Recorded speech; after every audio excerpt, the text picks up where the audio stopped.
Good evening, Mr. Chairman, Commissioners, Mr. Bauman, Mr. Kurtz, where's Nancy? We have had several meetings with the BLRA staff and council, during which we submitted and discussed a detailed presentation for a modern, aesthetically pleasing, multi-purpose auto, ro-ro, and general cargo port facility, a facility that would be completely in accordance with the restrictions that currently exist on the Maritime District. As part of those discussions, we have agreed with all of the restrictions of various uses. We've agreed to the deed restriction against containers, against bulk liquids, against trash, etc. Some of those less than savory type uses that are prohibited by the current contractual agreements. The purchase price of our proposal is $105 million, payable in $30 million releasable contract deposit on execution, and closing on or about the January 11th, 2008 date, which I believe was the Port Authority date.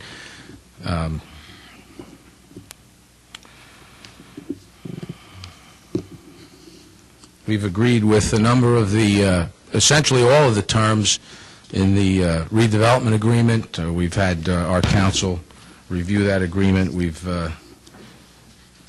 had some minor adjustments in terms of the amount of interest that we've asked for on the deposit and the amount of litigation costs we would be prepared to reimburse. We have identified a new investor and selected a new investor since our meetings with the staff. This is a $50 billion fund based in Australia, one of the largest infrastructure funds in the country of Australia, and also they are involved with the largest auto ro-ro terminal operating company in the country of Australia. This company currently handles more than 50% of the autos handled in the country of Australia. We have not been prepared up until now to actually make public the names of these entities that will be guaranteeing the purchase of the price. We're trying to negotiate a confidentiality agreement with the BLRA. Upon being designated, or if we can execute a confidentiality agreement, they're happy to come forward and submit to questioning by the staff. But I think in light of the number of years that have gone by and the publicity, due and undue, that has come to surround this transaction, they're not comfortable with their name being bandied about unless there's some control of that process. Taxation, our purchase price would set the first year land taxation at approximately $2.4 million, and we've also agreed to negotiate a suitable pilot agreement for the improvements that we'll be making on the site. The site improvements call for $94 million in capital improvements over a 5-year period. First phase of which, this is a site plan, the first phase of which is approximately $68 million, and we would have auto, ro-ro activity and heavy lift project cargo activity up and running approximately 6 months to 12 months after the closing of title. The only reason there's a range there is because we have to get certain permits, and it's hard to say how long that would take. Included in that capital plan are things like reinforcing the existing dock, paving and reinforcing the auto handling yard, and renovating one of the 2 buildings that we would reuse on that site. Building 24 initially would be renovated as an auto processing facility. In a latter phase, we would then renovate Building 74, and we would equip that to handle temperature-controlled cargoes such as tropical fruit and fresh produce. This is a break bulk type of operation. It would be done with portable cranes that would be removed from the site or stowed out of the way with the booms down after the operation of the ship. And typically these type of ships work during a daytime shift and do not work late into the night. The project team, in addition to the Worldwide Group and the Shaw Group, and let's say a bit about the Shaw Group, although I think everyone's familiar with them by now. They're a Fortune 500 company with a strong presence in New Jersey, over 1,000 employees in New Jersey. and they are an EPC, an engineer, procure, and construct firm, vertically integrated. As an integral partner in the project development entity, they take away any risk of construction claim litigation or delays or overruns that might typically happen with a different developer who has to contract with engineers and contractors for these services. So we think that's a big plus. We've introduced Ceres Corporation, Ceres Terminals Incorporated.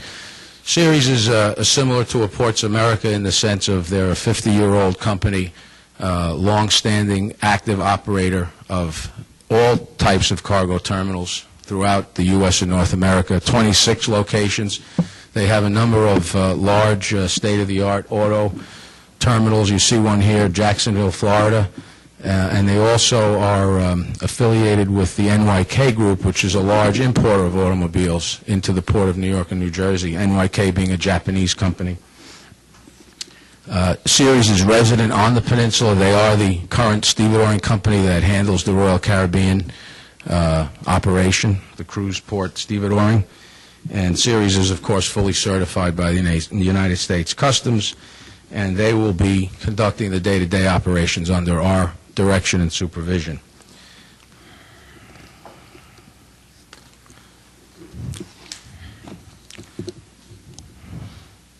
The interim lease of the property, we've agreed that we would be prepared to release our security deposit during the pendency, and we would be prepared to abide any litigation, which we understand. I just learned about 30 minutes ago that the Port Authority may have filed a lawsuit against the BLRA. We're prepared to abide that lawsuit, release the money to the town, and actually negotiate with you for an interim operating lease for these facilities. We would support the BLRA in its attempt to clear title for the property to go forward with our transaction. In our capital improvement program, we've included several $1 million as a base contribution to the construction of a ferry terminal. We think that a ferry terminal that can connect the entire peninsula to wherever you want to connect it to, Lower Manhattan, other parts of the western coast of the Hudson, north in New Jersey, is an integral part of the success of the overall redevelopment of the peninsula and would serve well for the other districts and would help us all in our goal to achieve critical mass and a truly world-class mixed-use development. That's one of the reasons also that we, and Shore would be prepared to engineer and construct that ferry terminal as well as part of our capital improvements. One of the reasons why we broadened out the scope of the types of cargo that we seek to handle. Obviously, we have to make a greater investment to handle other than just cars, but that gives rise to larger pilot payments and tax payments to the town. Even more importantly, it creates more than twice as many jobs as the previous proposal that you're considering. There are over 750 jobs created by our proposal, most of which will be in and around the town of Bayonne, the city, on the peninsula. At least 150 additional ILA jobs besides the auto handling jobs would be created with these types of cargoes. We would also pursue project cargo, lumber, steel, and various general cargo commodities, which the facility actually has a very good value as a niche general cargo facility. The large container ports, New York has become a pure container port,